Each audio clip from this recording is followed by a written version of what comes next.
So hello friends, my name is Manvi Singh and welcome to my YouTube channel.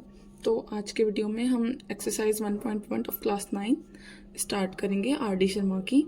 ठीक है, तो इसमें बेसिकली पहला क्वेश्चन है ट्रू और फॉल्स का। तो इसमें आपको ये बताना है, ये कुछ 6 स्टेटमेंट्स गिवन है, इनको हमें बताना है ये ट्रू है या फॉल्स है।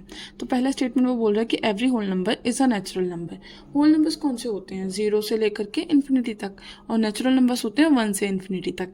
तो नेचुरल नंबर्स में 0 नहीं आता है, तो बेसिकली ये स्टेटमेंट क्या हो गया आपका? फॉल्स हो गया।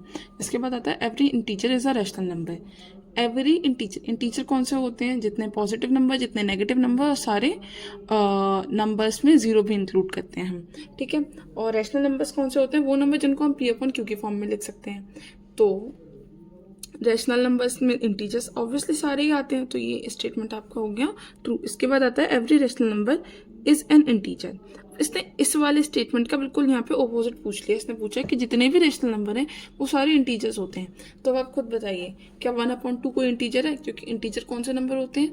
जितने पॉजिटिव, जितने नेगेटिव, और इंक्लूड 0। ठीक है, और रैशनल नंबर्स तो सारे पी अपॉन क्यू की फॉर्म में होते हैं, जबकि इंटीजर्स नहीं होते। तो ये आपका स्टेटमेंट हो जाएगा फॉल्स। इसके बाद आता है every natural number is a whole number. Every natural number कौन से होते हैं? 1 से इन्फिनिटी तक। और होल नंबर्स कौन से होते हैं? 0 से इन्फिनिटी तक। तो 1 से इन्फिनिटी 0 से इन्फिनिटी के बीच में आता है, इसलिए क्या हो जाएगा? ये आपका स्टेटमेंट ट्रू हो जाएगा। बेसिकली ये जो फर्स्ट वाला स्टेटमेंट था इसका अपोजिट है ये स्टेटमेंट। ठीक है, इसके बाद आता है आपका every integer is a whole number. Integers में सारे नेगेटिव नंबर्स भी आते हैं, जबकि होल नंबर्स में नेगेटिव नंबर नहीं आते, तो ये स्टेटमेंट आपका सिंपली फॉल्स हो जाएगा। इसके बाद आता है every rational number is a whole number. जितने भी रेशनल नंबर है, रेशनल नंबर कौन से होते हैं? जिन्हें हम पी अपॉन क्यू की फॉर्म में लिख सकते हैं। क्या हम होल नंबर को पी अपॉन क्यू की फॉर्म में लिख सकते हैं? नहीं लिख सकते। तो बेसिकली आपका स्टेटमेंट जो हो जाएगा वो गलत हो जाएगा। तो ये था आपका क्वेश्चन नंबर फर्स्ट। और अब हम करेंगे क्वेश्चन नंबर सेकंड। तो क्वेश्चन नंबर सेकंड में क्या है? Is zero a rational number? Can you write it in the form of p upon q, where p and q are integers and q is not equal to 0। तो basically ये रहा आपका question number second. तो इसमें हमें ये पूछा गया है कि क्या 0 एक रेशनल नंबर है, और अगर है तो क्या हम उसे पी अपॉन क्यू की फॉर्म में लिख सकते हैं जहाँ पर क्यू 0 ना हो? क्यू मतलब डिनोमिनेटर 0 ना हो। तो हम इसका आंसर लिखेंगे yes, 0 is a rational number. We can write it as 0/1 where q is not equal to 0। क्योंकि यहाँ पे देखिए डिनोमिनेटर क्या है? 1 है, 0 तो नहीं है। ठीक है, तो 0 भी एक रेशनल नंबर होता है। क्यों? क्योंकि 0 जो होता है एक इंटीजर होता है, और इंटीजर सारे रेशनल नंबर होते हैं। ठीक है, तो अब हमारा आता है क्वेश्चन नंबर थर्ड। वो बोल रहे हैं कि find 5 rational number between 1 and 2। तो बेसिकली अब हमें क्या करना है कि हमें 1 से लेकर के 2 के बीच में सारे रैशनल नंबर्स फाइंड करने हैं। सारे नहीं, मतलब 5 रैशनल नंबर फाइंड करने हैं। तो हम क्या करेंगे कि पहले हम 1 को लिखेंगे 1/1 और 2 को लिखेंगे 2/1। अब आप एक बात बताइए, हम किसी भी ऊपर नीचे इंटू करें तो वो तो फ्रैक्शन सेम ही रहता है। तो मैं इसमें इंटू 10 का कर सकती हूँ और इसमें भी इंटू 10 का कर सकती हूँ। तो ये मुझे क्या मिलेगा? 10/10 मिल जाएगा। इसके बाद इसमें भी हम इंटू 10 का कर देते हैं और इसमें भी इंटू 10 का कर देते हैं, तो ये हमें मिल जाएगा 20/10। बेसिकली जब भी हमसे किसी भी दो नंबर के बीच में, किसी भी दो रैशनल नंबर्स के बीच में 5 या 6 रैशनल नंबर्स पूछे हों, तो हमें क्या करना होता है? उनका डिनोमिनेटर सेम बनाना होता है। ठीक है, अब जैसे आप कहेंगे कि यहाँ पे 1 और 1 सेम तो है, बट 1 और 2 के बीच में तो सिर्फ कोई भी रैशनल नंबर आता नहीं है, तो इसलिए हम क्या करेंगे? इनको इस तरह से फ्रैक्शन में करेंगे। अब आप देख सकते हैं ये है 10/10 और ये है 20/10। तो इनके बीच में कौन कौन से नंबर आएंगे? 11/10, 12/10, फिर 13/10, 14/10 और 15/10। तो 1 2 3 4 5, ये 5 रेशनल नंबर्स आपको 1/2 के बीच में मिल गए। तो आप इसका आंसर लिख सकते हैं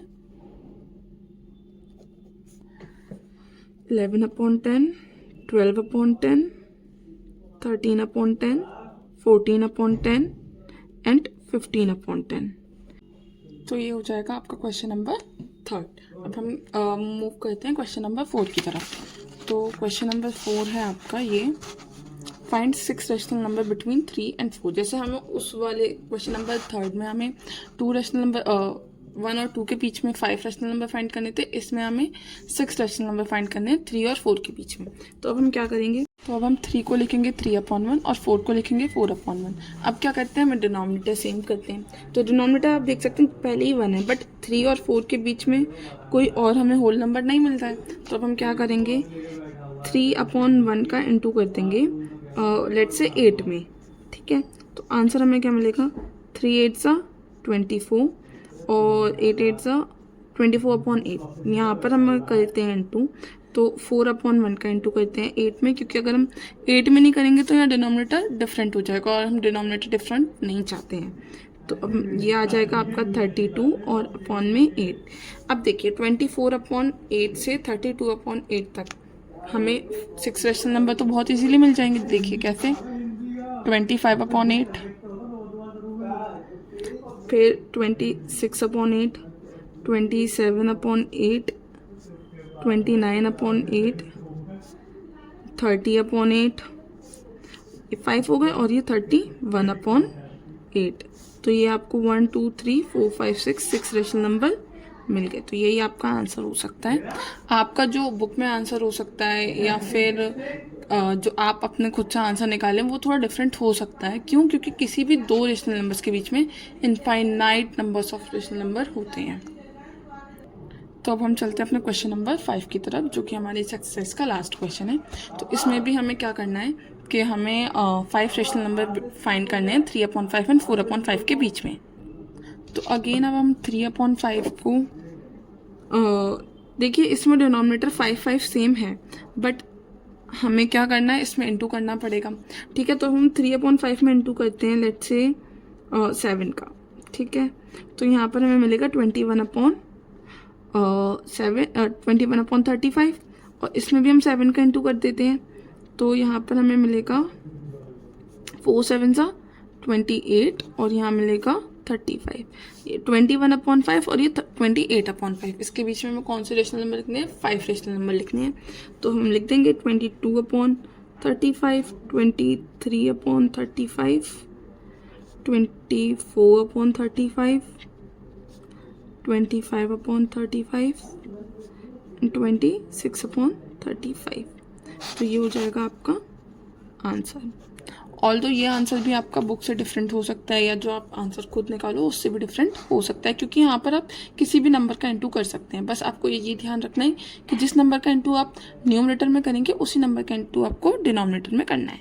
ठीक है, तो ये हमारी एक्सरसाइज पूरी कंप्लीट हो चुकी है। तो thank you for the video.